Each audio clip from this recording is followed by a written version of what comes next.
अगर आपका बिल्डोजर सुजमा पे जा रहा है, लाल चौक पे जा रहा है, कहीं और जा रहा है, वो बिल्डोजर जो है डॉक्टर निर्मल सिंह के घर तक क्यों नहीं पहुंच रहा है, जिसने आर्मी की जमीन हड़पी है? वो निर्मल सिंह छोड़िए, आप दूसरे आप एक कविंदर गुप्ता जो डिप्टी सीएम रहा है, स्पीकर रहे हैं, उनके घर पे बिल्डोजर चलाइए दूसरा। तो भाजपा के कई ऐसे नेता हैं जिनकी सरकारी जमीन पे घर बने हैं। जम्मू कश्मीर में लगातार स्टेट लैंड हो, रोशनी हो या काहचराई लैंड हो, उस पर लगातार डेमोलिशन ड्राइव चल रही है। उसी के बीच में एक राहत बड़ा जो है खबर सामने आ रही है कि गुलाम नबी आज़ाद ने अमित शाह साहब से बातचीत की है और उस बातचीत में क्या कुछ हुआ। मेरे साथ है चीफ स्पोक्स पर्सन पार्टी के सलमान निज़ामी। आपका बहुत बहुत स्वागत है। Thank you. जिस तरह खबर सामने आई, आपने लगातार प्रोटेस्ट किया हर डिस्ट्रिक्ट में, जम्मू कश्मीर के लगभग तमाम डिस्ट्रिक्ट में आपने प्रोटेस्ट किया इसके खिलाफ जो सरकार ने ऑर्डर निकाला। आज जो खबर सामने आ रही है कि गुलाम नबी आज़ाद साहब ने दिल्ली में बातचीत की है, क्या कुछ बातचीत की है, क्या राहत है जम्मू कश्मीर के लोगों के लिए?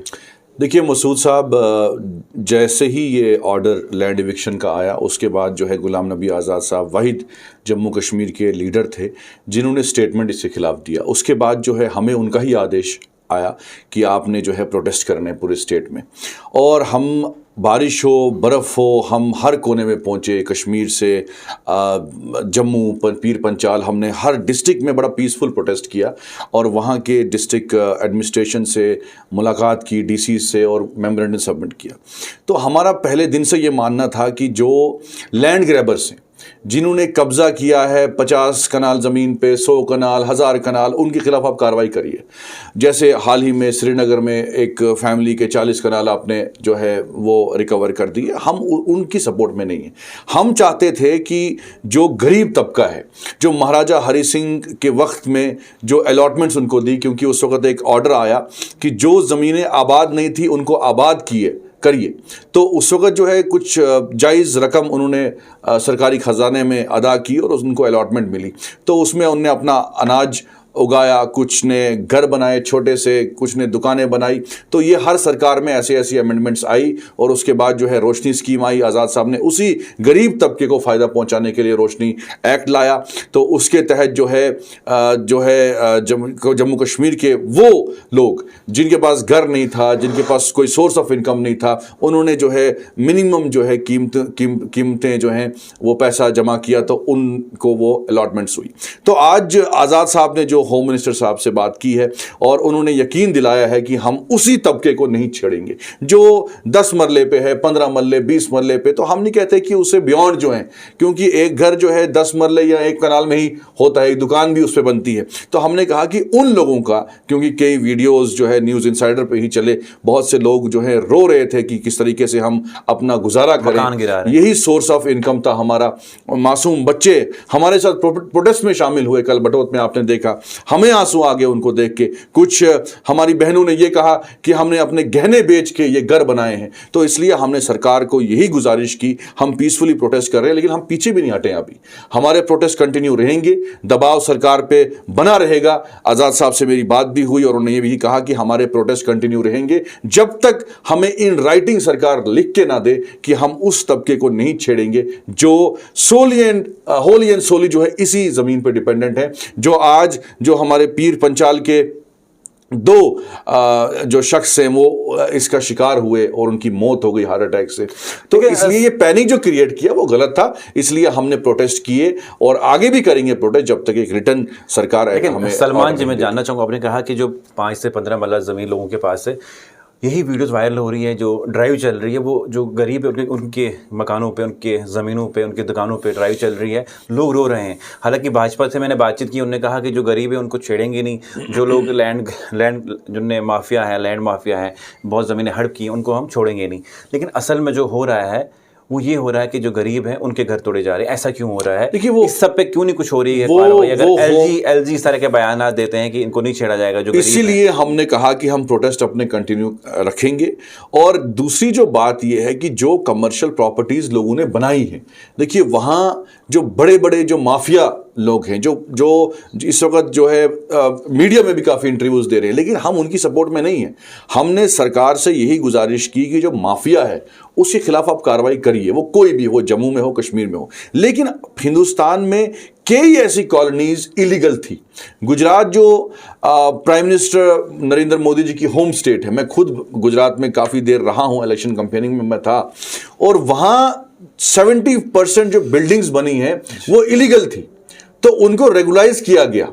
ये नहीं कि पूरी 70% जो बिल्डिंग्स हैं उनको आपने बिल्डोजर से खत्म कर दिया। आप तो सिविल वॉर कराने जा रहे थे जम्मू कश्मीर में, अगर हमने आवाज नहीं उठाई है। उन लोगों को मैं ये कहना चाहता हूं कि वो सियासत छोड़िए आप। हम कश्मीर में जो है बर्फ के मजे नहीं लेने गए थे, हम जम्मू कश्मीर में चाहे बर्फ थी, बारिश थी, हम लोगों के साथ खड़े रहे। कुछ लोग आए, टूरिस्ट बन के यात्राओं में आए और चले गए, लेकिन आज़ाद साहब की वाहिद पार्टी है जो शाना बशाना उन गरीब लोगों के साथ खड़ी रही। हमने लड़ा उनके लिए, आगे भी लड़ते रहेंगे। लेकिन सलमान जी, सवाल ये है कि जैसे मैंने आपको पहले ही पूछा कि जो गरीब है उनके घरों पे बिल्डोजर चलाया जाता है, जैसे एलजी कुछ कहता है, जो रेवेन्यू डिपार्टमेंट वो कुछ कहते हैं, और ऐसे बयानात आते हैं सामने, जो कमर्शियल लैंड है, जो कमर्शियल जो जहाँ पे कुछ मतलब दुकान खड़े हैं या कोई मकान खड़े हैं, वो उन पे ड्राइव किया जाएगा, लेकिन जो गरीब हैं वो पिस रहे हैं। लेकिन जो गरीबों के घर टूटे, क्या आपको लगता है आपकी पार्टी क्या मांग करेगी? क्या उनको कोई मुआवजा मिलेगा? अगर जैसे किसी गरीब का घर, किसी गरीब का झोंपड़ा टूट गया, क्या आज़ाद पार्टी क्या मुआवजा दिलाएगी? क्या उनकी? देखिए, हम तो सरकार में नहीं, हमने हर प्रोटेस्ट में ये कहा कि अगर गरीब के ऊपर आपने लाठी चलाने का काम किया है, बिल्डोजर चलाने का काम किया है, आपको भुगतना पड़ेगा। हमने वार्निंग दी, चेतावनी दी हुकूमत को कि अगर आपने इनको कंपनसेशन नहीं दिया, हम पीछे नहीं हटेंगे। हम उनके लिए लड़ रहे हैं। हमने माफिया के फेवर में कोई भी स्टेटमेंट नहीं दिया, ना ही हमारे साथ हर प्रोटेस्ट में आपने देखा हजारों की तादाद में बारिश और बर्फ और लोग हमारे साथ थे। कौन थे? आपने उनके चेहरे देखे, आपने उनकी उदासी देखी चेहरे पे। तो ये लोग वो हैं जो कई सालों से उस जमीन पे डिपेंडेंट है, क्योंकि 70% जो जम्मू कश्मीर की आबादी है वो इसी स्टेट लैंड पे डिपेंडेंट है। आप उनको कहां भेजेंगे? क्या आपने उनके लिए कंपनसेशन रखा है? अगर आप बिल्डोजर, हमने ये बार बार मेरे इंटरव्यूज में मैंने कहा कि अगर आप बिल्डोजर चला रहे हैं तो क्या आपने उनको चाइना भेजने का सोचा है? क्या आपने अमेरिका भेजने का सोचा है? वो कहां जाएंगे? अपने ही घर में आपने अपने ही लोगों को रेफ्यूजी बना दिया। 370 आपने हटाया, उसके बाद ना आपने नौकरियां दी, ना रोजगार दिया, ना कोई तरक्याती काम हुआ। और अब जो जमीनें हमारी थी, पहले तो एक कानून था हमारे पास जो अभी भी 9 रियासतों में है कि बाहर का शख्स जो है यहां जमीन नहीं खरीद सकता। अब जो हमारे पास जमीनें बची थी उस पर भी बिल्डोजर आपने चलाया। मतलब कि हमें पहले स्टेट थी वो भी छीन ली गई। अब यूटी में आए हैं, जो जमीन हमारे पास छोटा सा टुकड़ा था उसको भी आपने छीनने का काम किया है, बिल्डोजर चलाने का काम किया। अपने ही घर में हम रेफ्यूजी बन गए। ये तो शर्म आनी चाहिए इस हुकूमत को। इसलिए हमने प्रोटेस्ट किए, हम पीछे नहीं हट रहे हैं। और आज़ाद साहब वही लीडर हैं जो कभी मजहब की सियासत नहीं करते, वो जात की सियासत नहीं करते, वो झूठी सियासत नहीं करते। इसलिए हमने प्रैक्टिकली जमीन पे उतरे। आज मैं सुन रहा था महबूब मुफ्ती का इंटरव्यू, वो कह रही थी कि हमें जो है निकलने नहीं देते। अरे जब आप राहुल गांधी के साथ चल रहे थे तो निकले नहीं आप? ये ड्रामा क्यों है? क्योंकि मैं इसीलिए कह रहा हूं कि जो बड़ा माफिया है उनके खिलाफ कार्रवाई होनी चाहिए। और अगर हम भी हुकूमत में आए, हम भी कहेंगे जो बड़े बड़े ये खानदानी लोग हैं जिन्होंने 100 कनाल हड़पी है, इनके खिलाफ कार्रवाई करिए, लेकिन गरीब लोगों पे बिल्डोजर नहीं चलाइए। अगर आपने बिल्डोजर चलाया तो सलमान निजामी सामने खड़ा होगा, पहला बिल्डोजर मेरे गले पे लगाना। बंदूक जो है अगर आपने गोली चलानी है, पहले सलमान निजामी की छाती पे गोली लगेगी, लेकिन फिर उस गरीब आदमी पे गोली। सलमान जी, एक और सवाल ये है कि आपकी पार्टी ने काफी प्रोटेस्ट किए, हालांकि तमाम अपोजिशन पार्टी जो थी वो भारत जोड़ो यात्रा में थी, आप लोगों ने प्रोटेस्ट किया। इसके अलावा एनसी के एक दिग्गज नेता का मकान तोड़ा गया, डेमोलिशन ड्राइव चली वहां पे, एनसी ने कोई स्टेटमेंट जारी नहीं किया, ऑफिशियली कोई स्टेटमेंट जारी नहीं किया, या पीडीपी ने कोई इस पे ऑफिशियली कोई चीज बोली नहीं। देखिए, आपकी पॉलिटिकल पार्टी सामने आई, प्रोटेस्ट किए। देखिए, तो इसके पीछे सामने वही आएगा जो साफ शफाफ होगा। देखिए, हमने हुकूमत यहां कब की है? आजाद साहब को 2.5 साल मिले और 2.5 सालों में उन्होंने जो काम किए वो लोगों के सामने है। जो आज़ाद साहब ने डिग्री कॉलेज बनाए, मेडिकल कॉलेज बनाए, यूनिवर्सिटियां बनाई, रोड बनाए, क्या कुछ नहीं किया। रोशनी स्कीम लाई, ये भी तो आज़ाद साहब का ख्वाब था। और यही जम्मू कश्मीर के लोगों को इस वक्त यकीन है आज़ाद साहब पे, इसीलिए वो मोहब्बत इसलिए करते हैं क्योंकि आज़ाद साहब कभी झूठ की राजनीति नहीं करते। जिन्होंने चोरी की है वो डर रहे हैं, वो बाहर नहीं निकल रहे हैं। इस वक्त वो स्टेटमेंट दे रहे हैं भाई हम कैसे निकलें बाहर। अभी मैं हैरान हो गया कि एक साबिका वजीर आला, एक चैनल ने उनको इंटरव्यू किया, उन्होंने बोला कि आप उनसे पूछिए जो परेशान है, मुझसे क्यों पूछ रहे हैं। मतलब आप पॉलिटिक्स में किस लिए हैं फिर, कि आप गरीबों को कह रहे हैं आप खुद लड़िए। इसलिए आप सियासतदान जितने भी हैं उनको गरीबों के साथ खड़ा होना चाहिए। आजाद साहब ने साबित कर दिया कि मैंने हर इंटरव्यू में बोला कि भाई ये ना वो गरीब समझे कि वो यतीम है, वो बेसहारा है। गुलाम नबी आजाद साहब उनके पीछे खड़े हैं। आप लड़िए, अपने हकूक की लड़ाई लड़िए पुरअमन तरीके से। लॉ एंड ऑर्डर को मेंटेन करना जो है हुकूमत की जिम्मेदारी है, लेकिन कानून को हाथ में नहीं लेना है। पुरअमन तरीके से सलमान जी, एक और सवाल ये है कि भारत जोड़ो यात्रा जम्मू कश्मीर में आई और आपकी पार्टी ने प्रोटेस्ट शुरू किया और आज़ाद साहब ने दिल्ली का रुख किया। हालांकि जो हमने देखा आपकी पार्टी को बहुत समर्थन मिला, बहुत लोग साथ थे, आज़ाद साहब दिल्ली थे और आपने प्रोटेस्ट किया। हालांकि कई पॉलिटिकल पार्टीज हैं जिन्होंने अपने प्रोटेस्ट कैंसिल किए और यात्रा को ज्वाइन किया। आपने ये नहीं सोचा कि मीडिया की कवरेज मिलेगी या अटेंशन मिलेगी ज़्यादा या नहीं मिलेगी? आपने देखिए, हमारे प्रोटेस्ट को शायद मीडिया ने कवर भी नहीं किया, क्योंकि सभी भारत जोड़ो के पीछे पड़े थे, सभी राहुल गांधी के पीछे पड़े थे। अब राहुल गांधी ने यात्रा की, उन्होंने क्या जम्मू कश्मीर की बात की? उन्होंने 370 पे बात नहीं की। उन्होंने ये बोला हमने स्टेटमेंट दिया है। अरे स्टेटमेंट दिया है, लेकिन क्या मैनिफेस्टो है, आगे क्या कार्रवाई है? क्या आप सुप्रीम कोर्ट में लड़ेंगे 370 के लिए? क्या बोला कांग्रेस ने? नहीं बोला। स्टेटमेंट इशू करने से क्या हुआ? अनकॉन्स्टिट्यूशनल सबने बोला। वो हिंदुस्तान की हर पार्टी कह रही है कि अनकॉन्स्टिट्यूशनल था ये आपने जो है ठीक नहीं किया। तो आपने उस लड़ाई का हिस्सा बनना है या नहीं बनना है? कांग्रेस से वो सवाल करना चाहिए। आपने जम्मू कश्मीर के जो बेरोजगार नौजवान हैं, जो सड़कों पे हैं, चाहे वो एनवाईसीज हो, रहबरे खेल हो, रहबरे जंगलात हो, उन सब के साथ खड़ा कौन है इस वक्त? हम ही लोग हैं। मैं खुद चल के उनके पास गया जो प्रोटेस्ट में थे। कश्मीरी पंडित जो हैं, हमारे भाई बहन धरने पे थे। सबसे पहले तो गुलाम नबी आजाद साहब की पार्टी उनके लिए की, आजाद साहब ने पार्लियामेंट में लड़ा उनके लिए, हम आज भी लड़ रहे हैं। तो भारत जोड़ो वाले आए थे, इतना पैसा उन्होंने इन्वेस्ट किया राहुल गांधी जी की पर्सनल प्रमोशन के लिए, लेकिन फिर फ्लॉप हुआ। फ्लॉप पे फ्लॉप हो रहे हैं वो। लेकिन जम्मू कश्मीर की आवाम इस वक्त बिल्डोजर चलाया जा रहा है, लोगों के गले काटे जा रहे हैं बिल्डोजर से। मैं आपको बोलूं ये बात, लेकिन राहुल गांधी बर्फ में खेल रहे हैं। ये सीरियसनेस है उनकी। यही वजह रही हम पार्टी से निकल गए। जहां हमारे लोगों के घर छीने जा रहे हैं, जहां जमीनें छीनी जा रही हैं, वहां शर्म आनी चाहिए ऐसे लोगों को जो बर्फ के साथ मजे ले रहे हैं। और वो पार्टियां जिन्होंने जम्मू कश्मीर में आज 300 की बातें कर रहे हैं, इन्हीं लोगों ने तो बीजेपी को घुसाया जम्मू कश्मीर में। आज मुसीबत जो आज जम्मू कश्मीर के लोगों को जिस मुसीबत में डाला है, वो उसी महबूबा मुफ्ती ने डाला था। सवाल यह भी है कि मैक्सिमम जो अपोजिशन पॉलिटिकल पार्टीज हैं उनने यात्रा का समर्थन किया, आप लोग क्यों बाहर थे? और उन्होंने ये भी कहा कि जो बीजेपी के साथ मिले लोग हैं वो बाहर हैं। नहीं, बिल्कुल। देखिए, मैं आपको साफ करूं, गुलाम नबी आजाद साहब रीजनल लीडर नहीं। गुलाम नबी आजाद साहब हिंदुस्तान के राज्यसभा के लीडर ऑफ द अपोजिशन थे। लीडर ऑफ द अपोजिशन होता है कि पूरी अपोजिशन के लीडर। उन्होंने हिंदुस्तान की सियासत की है। वो महबूबा मुफ्ती की तरह या उमर अब्दुल्ला की तरह रीजनल लीडर नहीं है। हमारी पार्टी जो है, आज जम्मू कश्मीर से शुरुआत होगी, आने वाले वक्त में आप देखेंगे हम नेशनल लेवल पे एक बहुत बड़ा प्लेटफॉर्म बन रहा है। अब मुझे बताइए, और मैं क्लियर करना चाहता हूं, उसमें जो रीजनल लीडर हैं, उसमें मुझे लगता है सिर्फ महबूबा मुफ्ती और उमर अब्दुल्ला साहब उनके साथ वहां खड़े थे। इन्होंने दावत तो सभी को की थी। क्या ममता बनर्जी जो बीजेपी का मुकाबला कर रही है, क्या राहुल गांधी की यात्रा में आई? क्या उसको भी आप बोलेंगे आरएसएस की है? क्या ममता बनर्जी को राहुल गांधी बोल सकता है कि ये आरएसएस की है बीजेपी का?